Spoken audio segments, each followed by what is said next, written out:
The Bible mentions it over and over and over and over.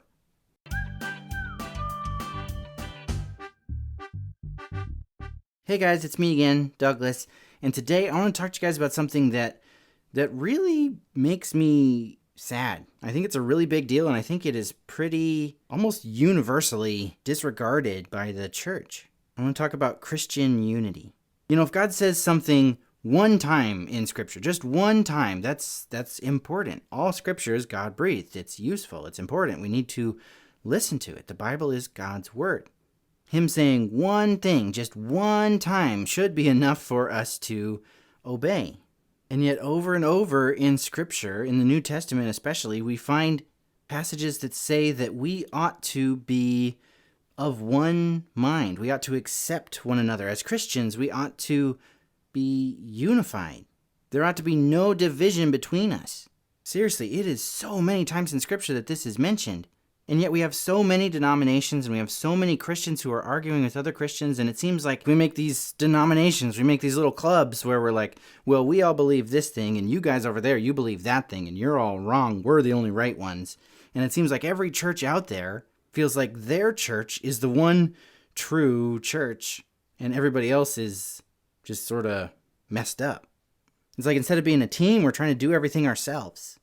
You know, my soccer coach, he said something that I'll always remember. He said, a good team will always beat a great ball hog.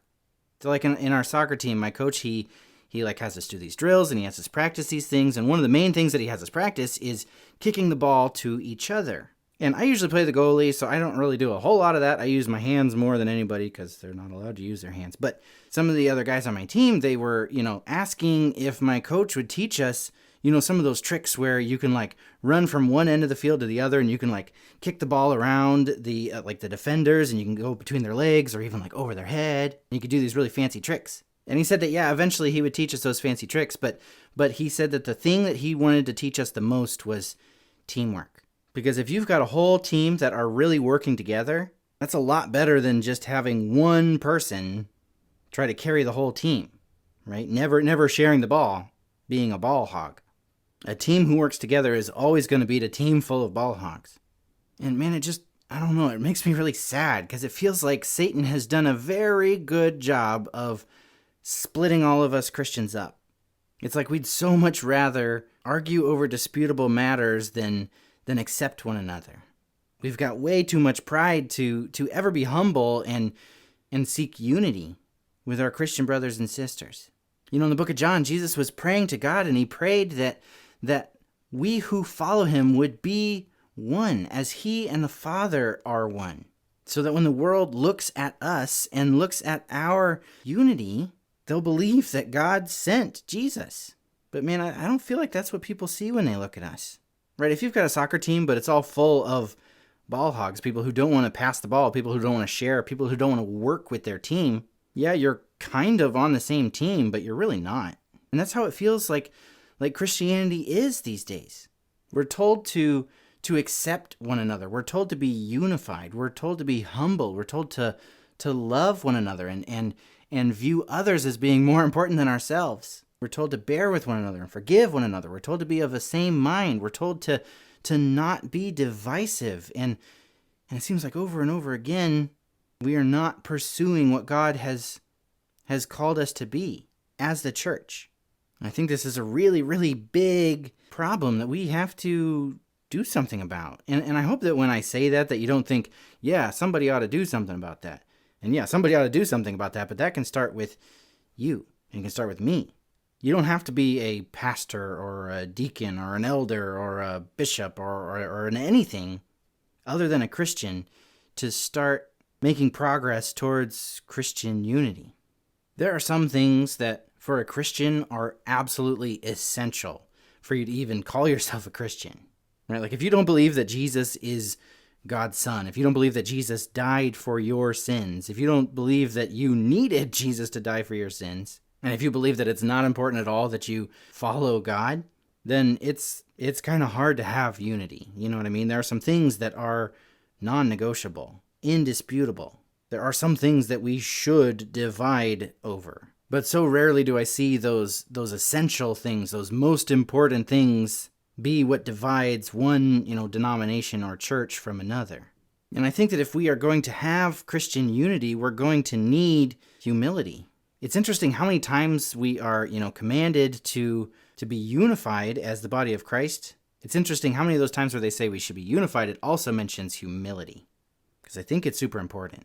I think anytime we say, I totally understand everything, and if not everything, I certainly understand more than you. I think that if we're saying that, it's going to be hard to find unity. Everybody thinks they're right. You know what I mean? And don't get me wrong, I believe 100% that the Bible is God's word, right? There's no mistakes in the Bible. But I can make mistakes when reading my Bible, and so can you. I don't care who you are. You're human. You can make mistakes. You are just you, and I am just me. Neither one of us is God. And though we both have access to Scripture, the way that we interpret it can sometimes differ. And God is absolutely right, but you or I, we can be wrong. If when we, approach one another as Christians, if we are unwilling to say that we could be wrong, then how are we ever going to have unity? The Bible says that we are to be of one mind. And I used to think that meant that we should all figure out exactly what is right so that we all believe exactly what is right. We are of one mind. We're of one opinion. We are of one accord. And it's almost like every church out there is like, oh yeah, we can have Christian unity so long as everybody does what we do. We can have Christian unity once everyone, finally comes to their senses and believes what we believe. But that's not how it works. And the Bible presents a better way. There's a passage where Paul was addressing this issue that was coming up between Christians where there was some food sacrificed to idols, and some Christians were like, well, if we can't always tell, like in the meat market, if this food has been sacrificed to idols, we shouldn't eat it. We shouldn't eat meat at all. If we run the risk of, eating food sacrificed to idols, that's almost like idol worship, right? But there were other Christians who said, no, like an idol is nothing. Who cares if they sacrifice this, meat to idols? There's only one God. So we're going to go ahead and eat this meat because it's what God gave us. And some of the things that I find interesting about this passage is that Paul does address which one is right? He says that idols are nothing at all. But he says that it's not wrong for the person to not eat meat if they're not eating meat to honor God. Paul actually called those people those of little faith. But Paul says something that seems like it would be crazy to say to the modern day church. What he said is, accept those whose faith is weak, right? He's basically saying, accept those who you know to be wrong, right? Instead of attacking or belittling those who we disagree with, Paul says, accept them. Now, I'm not just talking about anybody you disagree with. I'm talking about Christians and Christians. And in this situation, both the people who said, an idol is nothing, I'm going to eat meat, and the people who said, we don't want to offend God by eating something sacrificed to idols, so we're not going to eat meat. Both of these people were Christians, and both of these people were honoring God, even though only one of them was, quote unquote, right. It really feels like most Christians have just given up trying to pursue unity in the church.